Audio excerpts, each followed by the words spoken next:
Bonjour et bienvenue dans cette nouvelle vidéo dédiée à Fusion 360 dans laquelle nous allons aujourd'hui revenir sur le mode Sculpt, donc accessible via le menu Create Form, pour faire spécifiquement de la création, cette fois-ci face par face.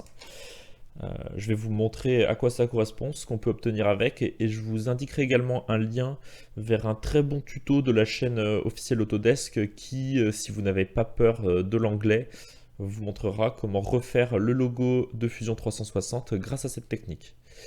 Donc sans plus attendre, on passe dans le mode Create Form, donc le mode Sculpt qui est accessible pour rappel via le petit bouton violet ici. Donc voilà, nous sommes entrés dans le mode Sculpt.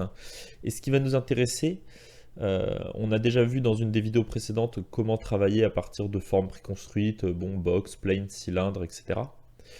Mais vous avez ici le mode Face qui vous permet de dessiner vos faces point par point. Donc vous passez dans ce mode Face, vous choisissez le plan sur lequel vous dessinez. Je vais me mettre face au plan pour qu'on voit mieux. Et vous placez vos points. 1, 2, 3, 4 points.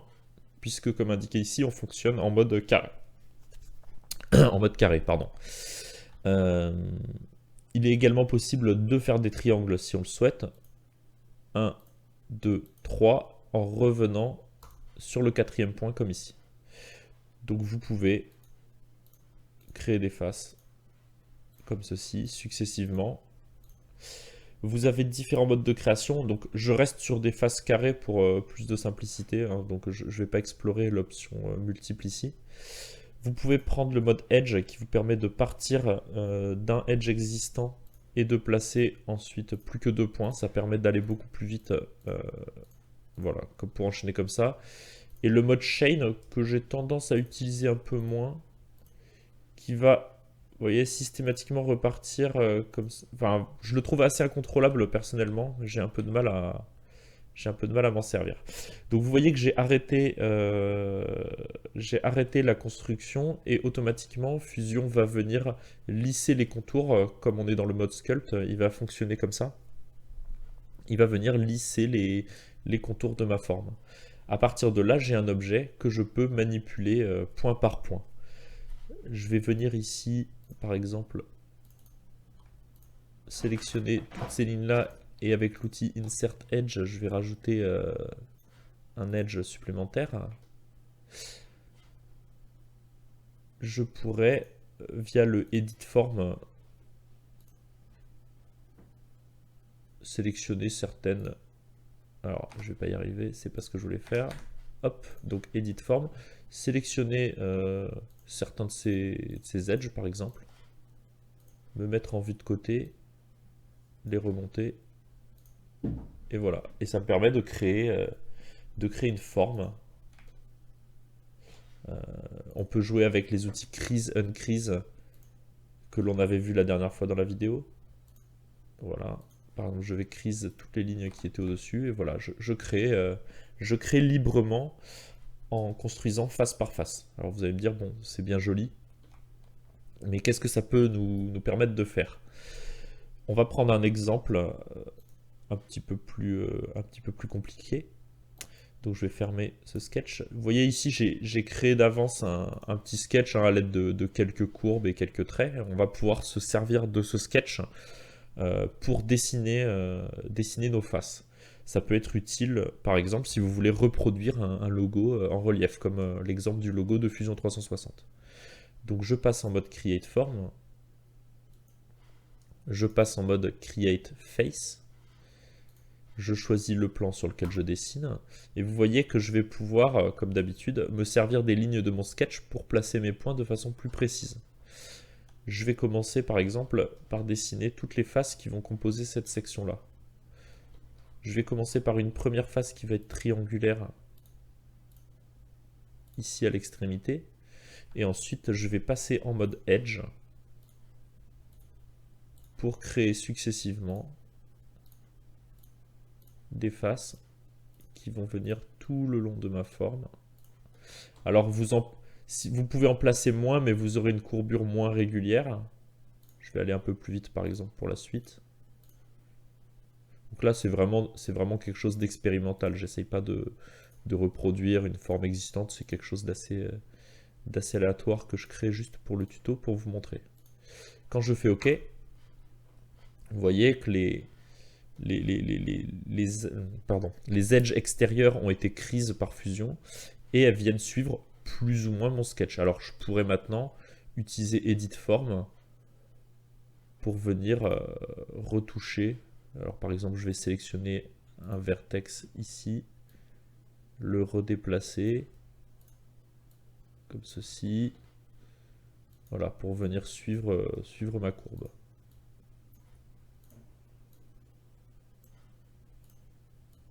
Voilà, c'est un travail qui est plus ou moins fastidieux selon la propreté du résultat que vous voulez obtenir. On continue. Je vais venir retourner en mode Create Face. Je resélectionne mon plan de dessin. Et je vais continuer en faisant une deuxième série de faces, toujours en partant d'ici avec un triangle en mode Edge. Et je vais faire une série de faces en me servant de la première série de faces que j'ai construite pour me servir de guide pour placer mes points. Comme ça, elle va avoir une courbure qui a grosso modo la même régularité. Alors, ici, on va faire quelque chose comme ça. Ah bon, c'est un travail vraiment très rapide. Vous voyez que j'ai placé assez peu de faces pour pas que ça prenne un quart d'heure pendant le tuto.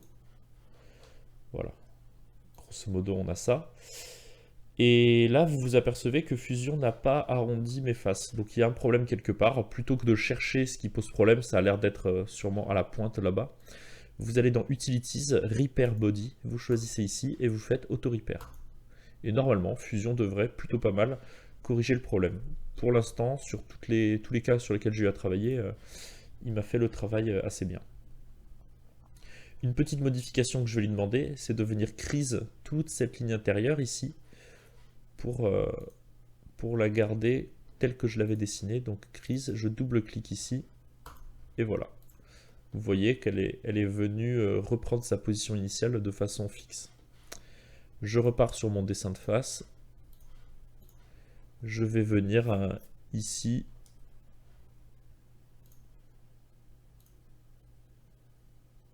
dessiner. Hop, je passe en mode Edge. Et je vais venir créer la forme intérieure qui est ici.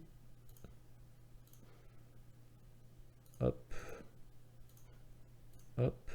On continue. On va aller comme ça. Là, vous voyez que je fais des faces un peu plus resserrées. Et pour la dernière, un triangle. Voilà. Il me reste plus, vous l'avez compris, qu'à faire le contour ici. Alors j'ai une forme qui n'est pas évidente à créer de ce côté-là. Et c'est là toute la difficulté de travailler dans ce mode-là, c'est qu'il faut placer ses faces intelligemment pour avoir le résultat qui est attendu à la fin. Je vous avoue que là, je vais faire quelque chose d'assez rapide. Donc, quand vous allez cliquer sur un premier point, hop, il vous remet les faces en mode carré sans l'arrondi pour que vous puissiez travailler plus facilement. Voilà. Je vais venir comme ça, faire très grossièrement des faces ici. Ensuite, je passe en mode Edge et je viens faire mon remplissage. Toujours en me guidant sur les faces que j'ai faites précédemment pour avoir un maillage qui soit bien régulier. On voit que les edges comme ça vont être bien alignés entre elles.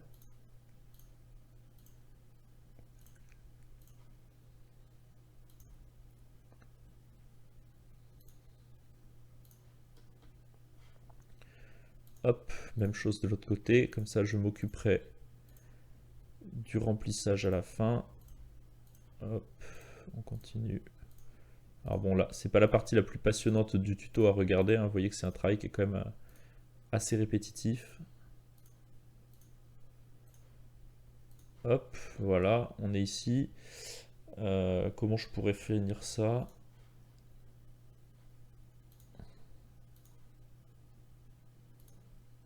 C'est peut-être pas la meilleure solution, mais On va faire rapidement pour que je puisse vous montrer la suite. Voilà. Encore une fois, je vais faire un repair body, auto repair. Voilà, pour que Fusion me récupère mes points.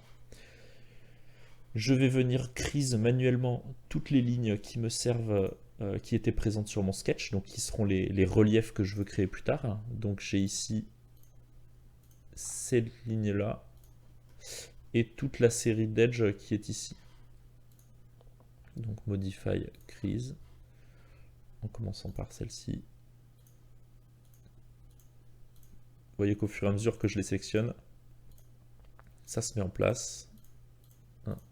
Hop, et la dernière. Voilà. Maintenant, qu'est-ce que je pourrais créer? Je pourrais par exemple venir en mode Edit Form, sélectionner ces faces ici. Et si je me mets en vue vers le bas comme ça, venir rajouter du relief.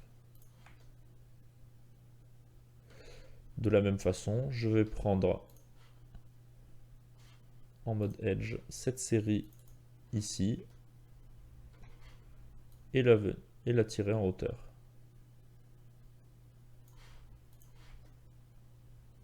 Vous voyez, ça donne une forme qui peut être intéressante. Voilà. Je vais jouer sur les valeurs. Là, on peut faire deux hauteurs différentes. Et voilà, j'obtiens quelque chose qu'il est quand même assez difficile d'avoir par une autre méthode. Finish form. Et donc là, bien sûr, je l'ai peint solide puisque ce que j'ai créé, c'est ici seulement une surface. Donc maintenant, la question c'est comment convertir ma surface que j'ai ici en un solide. Je vais vous montrer une des méthodes. Il y en a d'autres selon bien sûr le résultat que vous voulez obtenir, mais vous allez voir qu'on revient souvent sur les mêmes outils. Donc je vais cacher le premier sketch que j'ai ici pour ne pas me parasiter. Je vais en créer un nouveau, toujours sur le plan du bas qui est celui sur lequel mon objet vient s'appuyer. Et je vais utiliser dans le menu sketch l'option Project Include Project. Je suis en mode body, je sélectionne ma surface qui est ici. Et vous voyez que ça vient projeter verticalement sur mon plan de dessin la forme de mon objet. Très bien, je valide. Je suis passé en mode patch. Le mode patch nous permet de travailler avec des surfaces et on va créer plusieurs surfaces pour arriver à les combiner, à faire un body. En mode patch, les outils fonctionnent différemment. Par exemple, l'outil d'extrusion. Si je viens de sélectionner le profil que je viens de créer avec mon sketch, je vais me mettre en mode symétrique. Si j'extrude, vous voyez que je ne crée pas un solide, je crée une surface qui suit le contour de mon sketch. C'est ce que je voulais faire. Je valide, donc je vais cacher la première. Voilà. Vous voyez, hein, ça ressemble à un emporte-pièce plus ou moins. Je vais créer une troisième chose, c'est-à-dire que je vais créer un offset plane. Donc je vais choisir mon plan de départ ici et je vais en créer une version décalée 2 mm plus bas par exemple. Donc vous voyez, ça c'était, hop, je vais cacher mon plan de départ et l'offset plane que je viens de créer. Maintenant que j'ai tout ça, je peux utiliser l'outil Boundary Fill qui est ici dans le menu Create. Comment fonctionne l'outil Boundary Fill? Vous allez sélectionner plusieurs outils. Donc ici, ma première surface, ma deuxième surface et mon plan de construction. Et si l'intersection de ces différents outils crée une ou plusieurs parties fermées, vous pouvez les sélectionner pour créer un solide. Je reviens en arrière. Ici, si l'on prend ma forme courbée, mon extrusion qui ici fait un emporte-pièce et qui la coupe vers le haut et vers le bas, et mon plan de construction, effectivement, une surface et le plan de construction, j'obtiens un solide. Donc je vais dans Select Cells, je coche sur la case que je veux sélectionner. Il pourrait y en avoir plusieurs que je prends ensemble pour combiner. Je suis en New Body, je fais OK. Et maintenant, si je cache mes deux surfaces, je vais cacher aussi les plans pour que ce soit plus clair, on voit que j'ai obtenu un body à partir de mes surfaces et de mon plan. Voilà, j'espère que ça vous a plu. Je vous mets, comme promis, dans les commentaires en dessous de la vidéo, un lien qui va vous permettre d'aller sur la vidéo d'Autodesk que je vais afficher ici à l'écran, dans laquelle on recrée le logo Fusion 360 à partir de cette méthode ici et vous voyez qu'on peut avoir à la fin un résultat très sympa. Donc je me suis fortement inspiré de ce tuto pour vous présenter la fonctionnalité aujourd'hui. Je vous remercie, n'oubliez pas de vous abonner pour suivre toutes nos vidéos et je vous dis à très bientôt.